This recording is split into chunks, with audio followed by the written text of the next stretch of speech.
ओम नमः शिवाय। ओम श्री गुरु माताय नमः। ओम श्री गणेशाय नमः।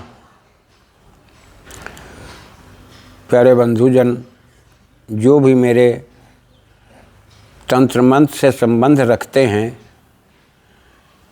या किसी तरह का संबंध रखने वाले, जहाँ पर तंत्र या मंत्र का नाम आ जाए तो इसके रूप को समझने का आप लोग प्रयास करो। कोई ऐसा मंत्र नहीं जो सिद्ध न हो जाए, कोई ऐसा मंत्र नहीं जो जागृत न हो जाए।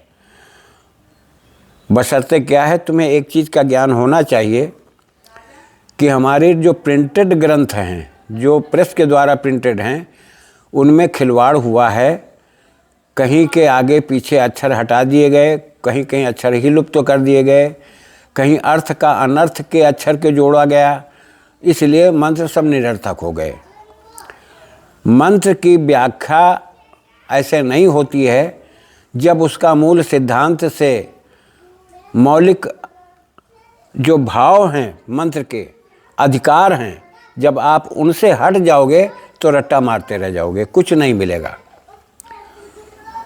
जैसे ध्वनि और अक्षर मिल करके एक किसी बात का उच्चारण करते हो, ध्वनि और अक्षर से किसी बात को संबोधित करते हो। तुम्हारे मंतव्य को अगला आदमी तुम्हारे अक्षरों को सुन करके समझ पाता है कि तुम्हारा उद्देश्य क्या है। ठीक इसी तरह से मंत्र क्या है। देखिए, मंत्रों से ही ब्रह्मास्त्र बने। ध्यान देना इस चीज़ को, मंत्र ही ब्रह्मास्त्र है। और ब्रह्मास्त्र का अब आधुनिक रूप इस युग का मिसाइल है। मिसाइल कैसे काम करता है? जितना उसके अंदर पोटेंसी होगी, जितना पावर होगा, जितनी बारूद मसाला होगा, ठीक वो उसी की गति से काम करेगा। ठीक इसी तरह से मंत्र को तुम जितना पावरफुल बना पाओगे, उतना ही मंत्र तुम्हारा चलित होगा, तुम्हारा कार्य करेगा। अगर ये सिद्धांत से तुम हट करके केवल नहीं आंख मूंद करके बैठ गए, तुम्हें ये भी ज्ञान नहीं कि मंत्र ये शुद्ध है कि अशुद्ध है, अच्छा है कि गलत है, अर्थ का अनर्थ है, तुम इसका ज्ञान नहीं कर पाते हो, तो इसमें तुम्हारा दोष नहीं, तुम्हारे ग्रंथों में लिखे हुए मंत्रों का दोष है, जो तुम्हारे साथ हमारी सनातन धर्म की जितने भी साइंस था उसके साथ जो खिलवाड़ किया गया कि सब लोग मार्ग से हट जाएं, भटक जाएं, इनको जो कुछ नहीं होगा तो ऐसे ही छोड़ देंगे। इसलिए मुझे ये बोलना पड़ता है, इसको आप अनर्थ न लें। हमारी कही हुई बात को जब आप ध्यान से समझोगे, समझ पाओगे, तो तुम अपने आप मंत्र को तुम जागृत कर ले जाओगे, तुम आगे बढ़ जाओगे। अब आज का मंत्र जो है, जो मैंने दिया है डिस्क्रिप्शन में, सोई भाग्य जगावे, ये भैरव जी का मंत्र है। सोई भाग्य जगावे। लेकिन जब तुम्हारा उद्देश्य ठीक हो, तुम कर्म से वंचित न हो, मंत्र तुम्हें पैसा नहीं देगा।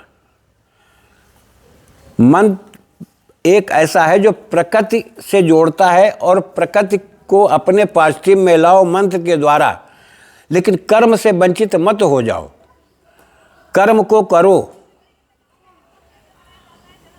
जिस कार्य से तुम्हारे पास चार पैसे का आगमन होता हो, ऐसे कार्यों में लिप्त रहो। मंत्र एक ऐसी विधा है जो रात्रि में एकांत में बैठ करके तुम थोड़ा सा जाप करो, तुम्हें ईश्वर के प्रति तुम्हारा एक स्नेह बना रहे, लगाव बना रहे, प्रकृति को समझने का प्रयास भी साथ में करो, प्रकृति तुम्हारे पॉजिटिव में आ जाए, तुम्हारे सभी कार्य होते जाएंगे। लेकिन तुम्हारे अक्षरों का ही तो खेल है, एक अक्षर विज्ञान है ये, इस रहस्य को समझ लो। अब आज का जो मंत्र मैंने दिया है डिस्क्रिप्शन में, अभी पढ़ करके मैं सुना भी दूंगा। होता क्या है कि जब तुम्हारे मंत्र के अक्षरों के संपुट सही होंगे, उद्देश्य पूर्ण होंगे, तो तुम्हारे कार्य की पूर्ति भी हो जाएगी। अब ये मंत्र भैरव जी का है। इसमें होता क्या है कि हम एक स्वरूप को मान लिया कि ये भैरव जी हैं, तो हमारे अंदर जिस तरह से हम वायु लेते हैं, लेकिन ऑक्सीजन जो होता है तो हमारे अंदर ही रह जाता है, वो हमारे शरीर को संचालित करने के लिए उसको प्राणवायु कहते हैं, और वायु जो है फिर बाहर निकल जाती है। केवल ऑक्सीजन हमारे अंदर ठहरता जो हमारे शरीर को संचालित करता है।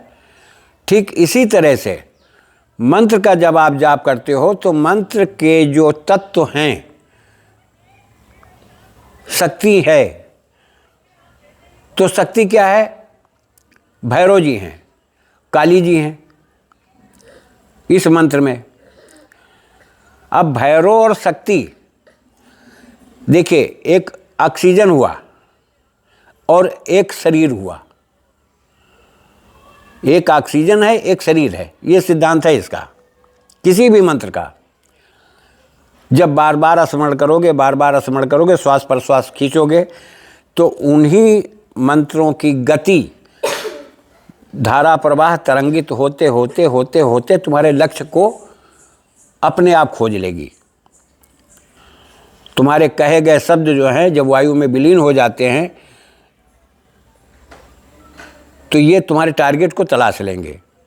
हमारी दृष्टि इतनी नहीं है, लेकिन अक्षर जो वायु में तरंगित हो जाए, ऐसी ध्वनि वो अपने टारगेट को तलाश लेती है। इन सिद्धांतों को समझते हुए मंत्र का जाप करोगे तो लाभ उठाओगे, हमेशा विजय मिलेगी। अन्यथा कुछ भी सोच करके छोड़ देना, कोई बात नहीं। समय सब लोगों का बर्बाद न हो। आज का जो समय है बहुमूल्य है तुम्हारे लिए, हमारे लिए, सबके लिए। तो नाजायज निरर्थक भाव के मंत्र बिना समझे सोचे उठा करके चल देना, ले करके जाप करना, समय बर्बाद करना, उसके बाद आस्था भी टूट जाए, विश्वास भी खत्म हो जाए और अपने आप से घृणा करो, क्या फ़ायदा मिलेगा इससे? ऐसी क्रियाओं से क्या फ़ायदा मिलेगा? हम गृहस्थ हैं, हम अपनी आवश्यकता के अनुसार मंत्र का चयन करते हैं। अपनी आवश्यकता के अनुसार हम उस मंत्र को एक प्रवाहित बोल बोल करके प्रवाहित करते हैं कि जो हमारे कार्य की पूर्ति हो जाए। और जब मन एकाग्र हो करके ऐसी क्रिया होने लगती है तो टारगेट अपना तलाश लेता है मंत्र स्वयं। कोई दिक्कत नहीं होती, तुम्हारे कार्य की पूर्ति भी हो जाती है, शक्तियाँ स्वयं जागृत हो जाती हैं। अब मैं आपको मंत्र बता रहा हूँ।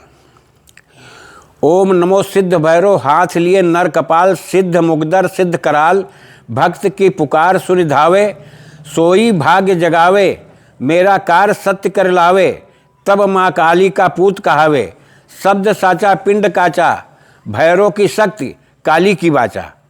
मंत्र इतना है। दुनिया के मंत्र जपे होंगे, लेकिन अगर तुम्हारे कार्य अवरुद्ध हो रहे हैं, धनागमन का स्रोत खत्म हो रहा है, तो आप इस मंत्र का प्रयोग करो। मैं बल देकर कह रहा हूं कि इस मंत्र का प्रयोग करो। इसमें कोई खर्चा भी विशेष ज़्यादा नहीं है, लेकिन एक बात का हमारा कहना मानो कि जो माला से जाप करते हो, हमारे दिए गए सभी मंत्र, किसी भी मंत्र का 108 के चक्कर में न पड़ो। तुम 100 दाने की माला को ही रखो, एक माला सुमेर का दाना और 100 दाने पूरे जाप करने के। 101 दाने की ही माला तुम बनाओ, उस पर तुम जाप करो। याद रखना मेरी बात, मिथ्या नहीं होगा। तुम्हारा मंत्र कुछ ना कुछ हरकत दिखाएगा। अगर मंत्र कहीं त्रुटि भी है तो वो अपना कार्य करेगा। क्योंकि हम किसी देवता से जुड़ते हैं, शब्द हमारा माध्यम है, हम देवता से जुड़ते हैं, तो देवता की कृपा जरूर प्राप्त हो जाती है, तभी हमारे कार्य संपादित होने लगते हैं। अब रही बात ये, हवन की विधा समझ लो। एक पहली चीज तो इस मंत्र को शनिवार के दिन से, रविवार के दिन से या मंगल के दिन से आप प्रारंभ करो, चाहे जो तिथि पड़े, चाहे जो तिथि पड़े, चाहे जो महीना हो, और सुबह से तुम्हारी इच्छा हो तो सुबह से लगा दो, तुम्हारी इच्छा हो तो शाम को, लेकिन समय एक रखना। शाम का समय रखना तो शाम का ही समय रखना, फिर नित्य क्रिया उतनी ही समय पर होनी चाहिए तुम्हारी। जाप करो 5 माला, 1 माला का आहुति दे दो, 100 आहुति पूरी 101 आहुति तुम दे दो। गुड़ और घी की, कुछ तलाशो मत, गुड़ और घी की आहुति दे दो। कभी कभी काले उड़द को भिगो करके उसके बड़े बनवा लो, उसको मसल लो, उसमें गुड़ मिला लो और गुड़ मिला करके उसकी आहुति दे दो। तुम्हारा बस हवन की सामग्री यही है। लाल पुष्प चरणों में अर्पित करो, एक दीपक जला लो, तुम्हारे पास घी है तो घी का जलाओ, कड़वा तेल है तो कड़वे तेल का, सरसों के तेल का जलाओ। जितनी सामर्थ्य है उतना करो, पूर्ण विश्वास के साथ करो।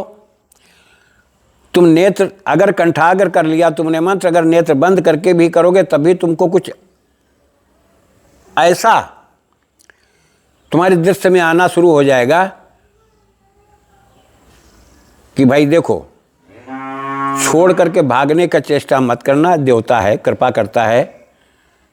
माँ भगवती, माँ अम्बा अपने भक्त को कभी कष्ट में नहीं रखती, भैरव बाबा अपने भक्त को कभी कष्ट में नहीं देखते। इस उद्देश्य को लेकर, इस भाव से जुड़ करके आप पूजा करें, तुम्हारे कार्य अवश्य पूर्ण होंगे। ये एक जिम्मेदारी के साथ मैं आप लोगों को समझा रहा हूँ। रही बात ये कि हाँ, हमारे मंत्र सभी तो आप लोगों को ग्रंथों में, ये जो नए प्रिंटेड ग्रंथ हैं इनमें नहीं मिलेंगे। वजह यह है, हमारी जिम्मेदारी ये बनती है कि अगर मैं मंत्र दे रहा हूँ तो मेरा उत्तरदायित्व है कि आप भटकावपूर्ण रास्ते से निकल करके बाहर आओ। सचेतन अवस्था में जो चीज़ दृश्य आवे उसे मानो। जब तुम्हारा कार्य होने लगे उस मंत्र को अपनाओ, कभी मत छोड़ो। 10 की ज़रूरत नहीं होती मेरे भाई। गृहस्थ आदमी हो, अपने परिवार का भरण पोषण करो, अपने कार्य नित्य क्रियाओं से जुड़े रहो, जहाँ से 4 पैसे का आगमन होता रहे। ये साधना तंत्र मंत्र का एक कारण होता है कि प्राकृतिक बल को प्राप्त करना। मैं इसी के साथ अपनी वाणी को विराम दे रहा हूँ। सभी हमारे YouTube कम्युनिटी के सभी जुड़े हुए सदस्य और सभी जो अपने हमारे शिष्य हैं, उनको सबको मंगल कामनाओं के साथ में जय राष्ट्र, जय भारत, वंदे मातरम।